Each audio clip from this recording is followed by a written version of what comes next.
히브리서 13장 1절에서 6절은 형제 자매 사랑에 대하여 말씀하고 있지요. 지난주 우리는 1절에서 3절까지 형제 사랑의 긍정적인 측면을 이야기했습니다. 긍정적인 측면에는 두 가지가 있는데, 하나는 나그네를 대접하는 것이고 다른 하나는 감옥에 갇혀 있는 사람들을 생각하고 도와주는 겁니다. 이것을 한 문장으로 얘기하면은 도움이 필요한 사람을 도와주는 것, 이것이 바로 형제 자매를 사랑하는 것이라는 것을 우리는 알 수 있지요. 오늘은 4절에서 6절까지 형제 자매 사랑에 대한 부정적인 두 가지의 측면을 말씀드리고 있어요. 첫째가 뭐냐 하면은 혼인을 귀히 여기고 침소를 더럽히지 말아라 하는 부정문으로 되어 있고요. 두 번째는 돈을 사랑하지 말아라 하는 겁니다. 이 두 가지도 한 문장으로 요약할 수 있는데, 그것이 뭐냐 하면은 자족하는 마음을 가져라 하는 겁니다.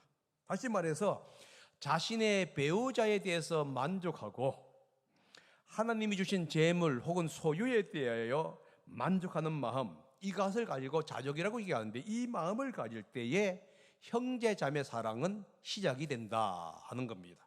그래서 우리는 이 형제 자매 사랑, 즉 자족하는 마음을 가져야 합니다. 먼저 성경은 이렇게 얘기하죠. 배우자에 대하여 자족하는 마음을 가져라고 권면하고 있습니다. 성경은 이 배우자에 대하여 자족하는 마음을 뭐로 표현하고 있습니까?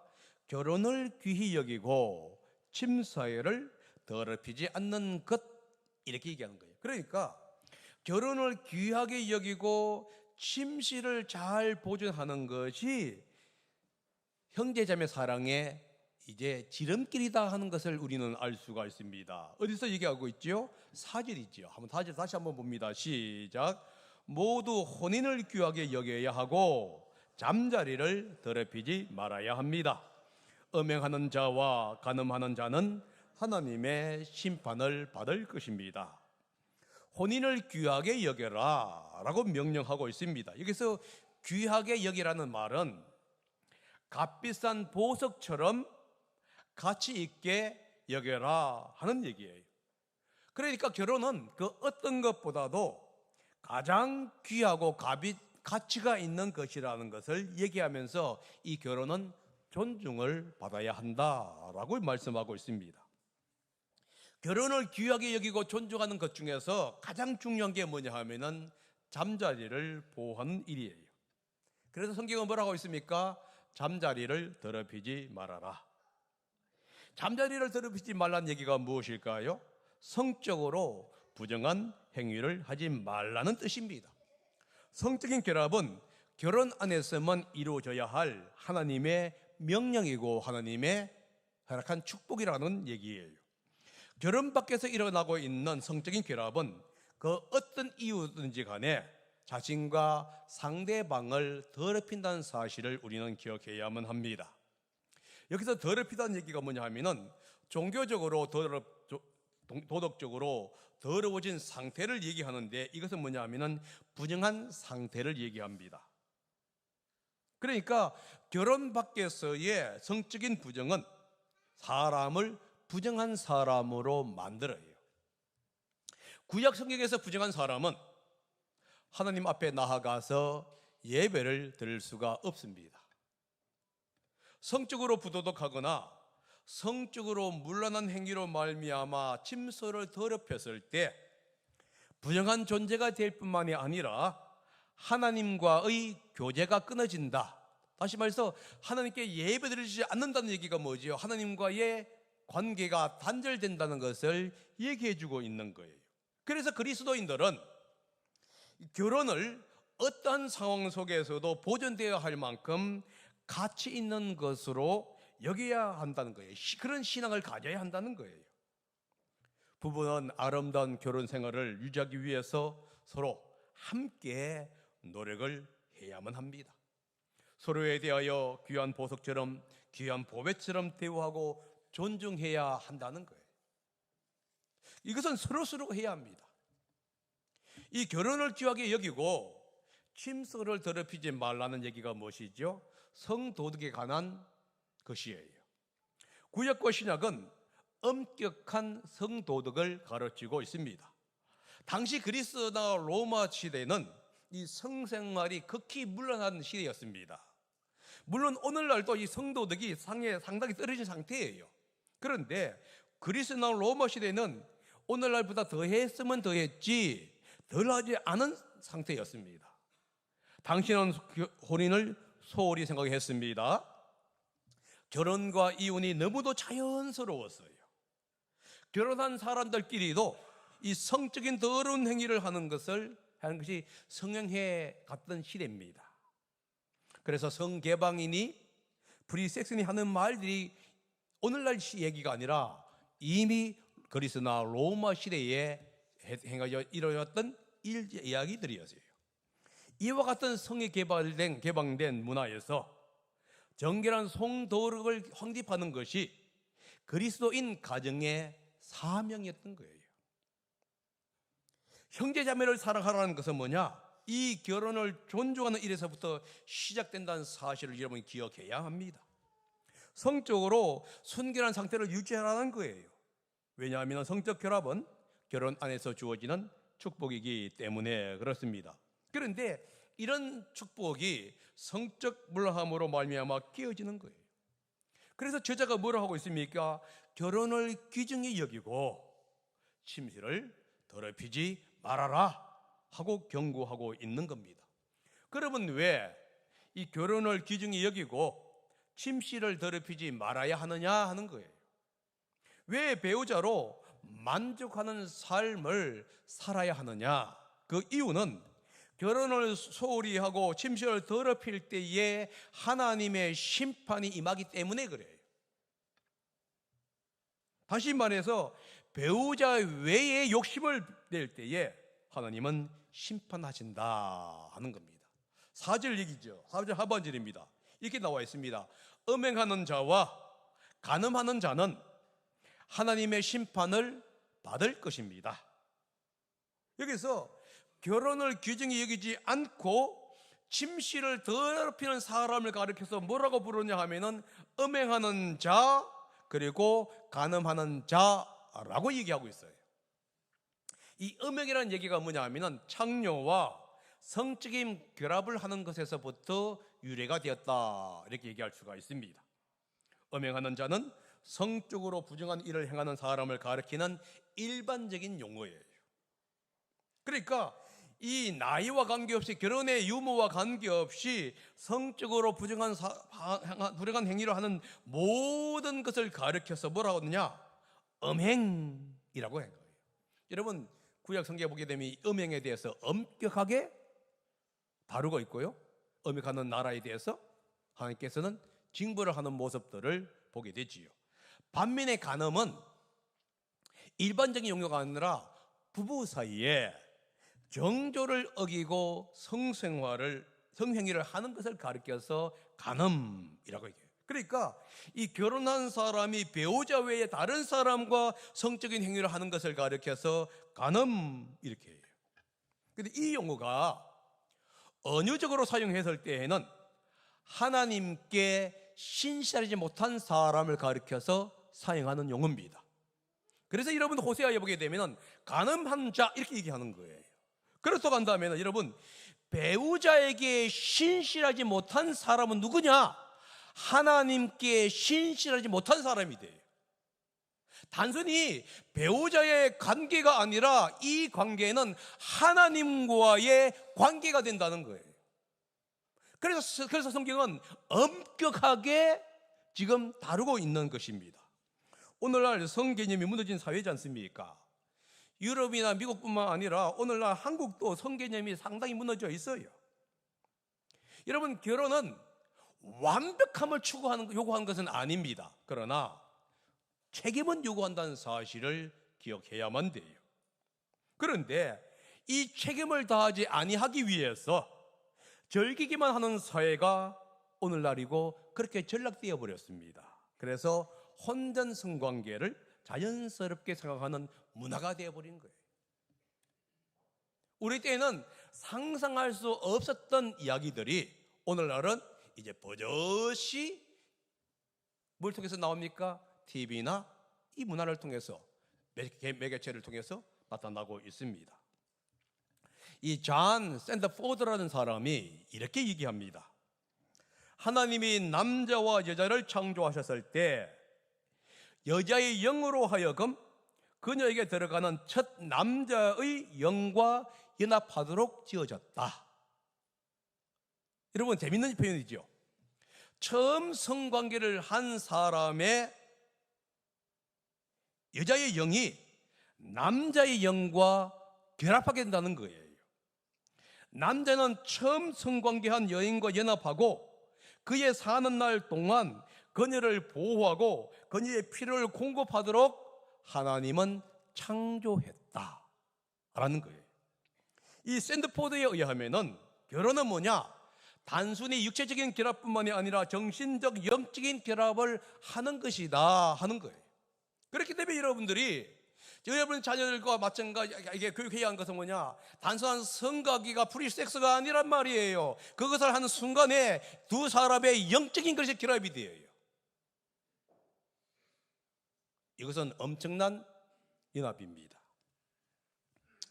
이 각자의 책임을 다하지 못하고 다른 곳에서 성적인 만족을 찾을 때에 육체적인 연합이 무너지게 되는 것이고, 정신적으로 그리고 영적인 결함이 무너지게 되는 거예요. 그래서 하나님은 그 책임을 지금 심판으로 마무리하고 있다는 겁니다. 소돔과 고모라가 멸망한 이유가 무엇이지요? 성적 문란 때문입니다. 사사기의 베냐민 지파가 거의 멸절되게 된 이유가 무엇이지요? 성적 문란 때문이에요. 로마 제국이 멸망한 이유가 무엇이지요? 성적 문란입니다. 한국도 여러분들 곧 무너질 겁니다. 내가 봤을 때는. 여러분과 제가 이 성적 문란에 대해서 경각심을 가지지 아니하면 무너져요. 한국의 K문화는 성적 문란을 조장시키는 문화입니다. 여러분들 K문화 하면서도 조심해야 하는 것이 뭐냐? 그 속에 무엇이 들어가 있는지를 보시기 바랍니다. 특별히 여러분 드라마 보십시오. 어떻게 부정한 행위를 한 사람이 그렇게 아름다운 남성으로, 아름다운 여성으로 묘사되고 있냔 말이지요. 여러분의 배우자가 그렇게 하게 되면 여러분들 정말 멋있다고 하겠습니까? 여러분의 부모들이 그런 일을 하게 되면 여러분 정말 좋다고 하는 거예요?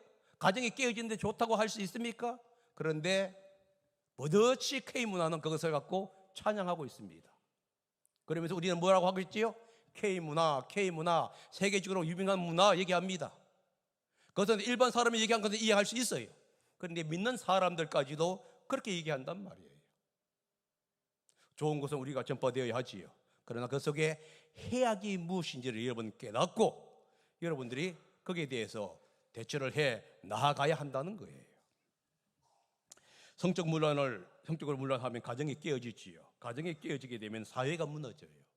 사회가 무너지면 국가가 무너집니다. 그러니까 성적 문란인 게 뭐냐? 깨고 무너뜨리는 문화라는 거예요. 자신의 배우자뿐만 아니라 자신의 가정뿐만 아니라 더 나아가 사회에 더 나가서 하나님에 대한 신뢰를 깨는 행위가 이 성적 문란이라는 거예요. 그래서 하나님께서 뭐 하시는 것이죠? 심판하시는 겁니다.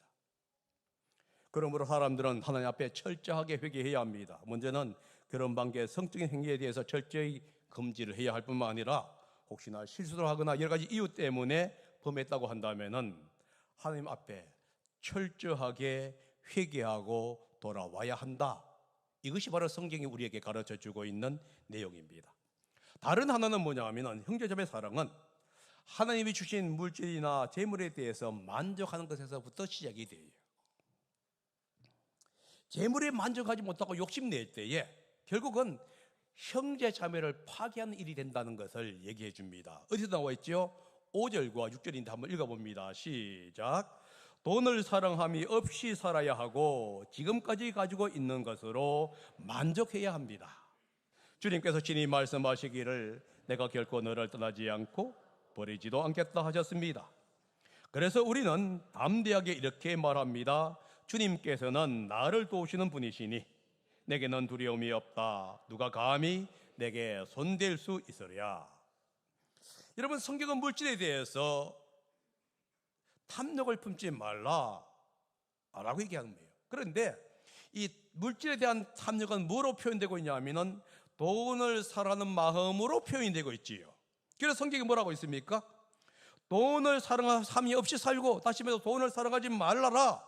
이게 다른 말로 보면 옆에 보면 이렇게 얘기하죠. 지금 가지고 있는 것에서 만족해라. 여러분, 하나님이 주신 것에서 만족하라는 거예요. 만족하는 삶을 살다 보기에는 하나님이 더 줄 수도 있어요. 더 주면 더 준 것에 대해서 또한 만족하는 거예요. 또 못 준다 그러면 또 거기에 대해서 만족하다 보면 감사가 나오는 겁니다. 돈은 사실 우리의 삶 속에서 필요한 존재예요. 사회가 산업화가 되고 도시화가 되면 될수록 돈은 점점 더 필요하게 되지요. 나는 자유인이다 하는 프로그램에 보게 되면은 이 출연자들의 대부분은 도시 생활에서 염증을 느끼거나 아니면 건강상 이유로 산에 들어온 사람들입니다. 그들은 욕심과 탐욕을 부리지는 않아요. 자연이 주는 것으로 만족하지요. 자연이 많이 주면 많이 먹고 적게 주면 적게 먹는 것으로 살아갑니다. 그래서 이들에게는 물질에 대한 탐욕이 별로 없다는 얘기는 아니에요. 별로 없어요. 그러나 도시의 삶에는 다릅니다. 돈이 필요한 문화예요. 사회활동을 하려고 하면 돈이 들어가게 되지요. 자녀를 키우려고 하게 되면 돈이 들어갑니다. 집 밖에 나가는 순간 돈이 필요해져요. 이 산에 가게 되면 그래도 먹을 것이라도 있는데, 도시상에는 산에 밖에 나가는 순간 먹을 것이 있는 게 아니고 쓸 것만 있는 게 사회입니다. 그러다 보니까 자연스럽게 물질에 대해서 소유에 대해서 탐욕이 생길 수밖에 없다는 거예요. 특히 다른 사람을 의식할 때, 다른 사람과 비교하면 비교할수록 물질에 대한 탐욕은 커질 수밖에 없지요. 나의 친구나 지인이, 나보다 못하다고 생각하는 사람이 나보다 잘 되고 물질적으로 풍요함을 누릴 때에 우리는 물질에 대한 탐욕을 가질 수 있다 하는 거예요. 그런데 물질에 대한 탐욕은 때때로 성적 부도덕과 동반하기도 한다는 사실을 기억하셔야 합니다. 그러니까 이 성적 부도덕과 물질에 대한 탐욕은 이 세상을 추구하는 사람들이 가지고 있는 특징 중에 하나입니다. 그것을 알고 있었던 유대 문학에서 이 도덕적으로 부주의한 사람들이 겪기 쉬운 벨리알의 세 거물에 대해서 언급합니다. 여러분, 벨리알 많이 들어보셨죠? 벨리알이 뭐냐? 물질의 신이에요. 그런데 이 벨리알의 세 거물에 대해서 유대교 문학이 이렇게 얘기합니다. 첫째 거물이 뭐냐? 성적인 범죄요. 두 번째 거물은 이득을 위한 탐욕이요. 세 번째 거물은 거룩한 것을 더럽히는 것이다. 그러니까 물질에 대한 탐욕은 사람을 더럽게 만들고 결국 하나님보다도 우상숭배에 빠지게 하는 벨리알의 거물이라는 거예요. 다른 말로 말을 하게 되면 물질에 대한 탐욕은 성적 부정과 함께 공동체를 파괴하고 공동체 안에 형제 자매를 사랑하는 것을 방해하게 된다 하는 것을 얘기해 줍니다. 왜 하나님은 사람들에게 돈이 필요한 걸 아시면서도 돈을 사랑하지 말고 자신이 가지고 있는 소유에 대하여 만족하는 삶을 살라고 우리에게 경고하고 있고 권면하고 있을까요? 하나님의 임재와 도우심을 믿기 때문에 그렇다는 겁니다. 5절 하반절에 이렇게 갑니다. 친히 함께 하시고 결코 떠나지 않겠다. 이 말은 누가 했습니까? 주님께서 하신 말씀이에요. 하나님이 나와 함께 하시며 나를 도와주신다고 하는 확고한 믿음이 있을 때 우리는 이 세상의 물질보다도 하나님을 신뢰하게 되는 거예요. 많은 그리스도인들이 물질에 대한 욕심을 부리는 이유가 뭐냐 하면 돈을 통하여 불확실한 미래를 준비하기 위해서입니다. 그리고 다른 사람과의 비교 의식에서 우월을 차지하기 위해서 물질을 탐욕을 갖고 있는 거예요. 그러나 하나님의 임재와 하나님의 공급하심에 대한 믿음이 있다고 한다면 불확실한 시대에 대한 준비가 되고요, 비교 의식에서 벗어날 수 있는 지름길이라는 사실을 기억해야만 합니다. 믿는 우리 그리스도인들은 어떤 상황 속에서도 자족하는 법을 배워야 합니다. 내가 하나님이 되어서 내가 책임져야 한다고 하는 그러한 사명감 가지는 것은 정말 좋아요. 그러나 그 사명감이 지나쳤을 때에 자신뿐만 아니라 가정도 파괴되는 거예요. 주님은 탐심에 대해서 이렇게 경고하고 있습니다. 사람의 생명이 그 소유의 넉넉한 데 있지 아니하다. 여기서 생명이라는 게 뭐죠? 사람이 살아가는 데 있어서, 사람이 생명 살아가는 데 있어서 그 소유의 넉넉함에 그 사람의 삶이 결정되는 것은 아니다, 이 얘기예요. 그리스도인의 만족은 물질이 아니라 내가 너희를 버리지 아니하고 내가 결코 너희를 떠나가지 아니하라고 한 그 하나님의 약속에 근거한다는 사실을 여러분들 확신을 해야만 하는 거예요. 우리는 불확실한 사회 속에 살고 있고 불확실한 미래에 살게 될 것입니다. 미래가 불확실하기 때문에 우리에게 필요한 것은 물질의 소유가 아닙니다. 물질의 넉넉함에 있지도 않아요. 오히려 하나님의 임재에 대한 약속에 있다는 사실을 기억해야만 합니다. 하나님이 함께 하신다는 믿음 때문이에요. 이 믿음, 신뢰가 그 어떤 불확실한 미래에도 담대하게 부딪힐 수 있게 해줍니다.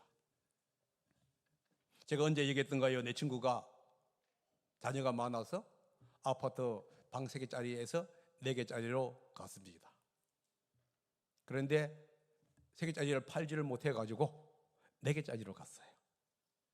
그러니까 2집이 이제 했어요. 그런데 여러분, 한참 돈이 오를 때가 있었지요. 그 친구가 그때 팔아야 했어요. 그러면은 양쪽 다 갚고도. 그런데 그 친구가 그 순간을 놓쳐버린 거예요. 그런데 이제 국가에서 2개 있으면 세금이 물리는 일이 벌어졌지요. 그래서 2억인가 3억을 손해보고 팔게 됐어요.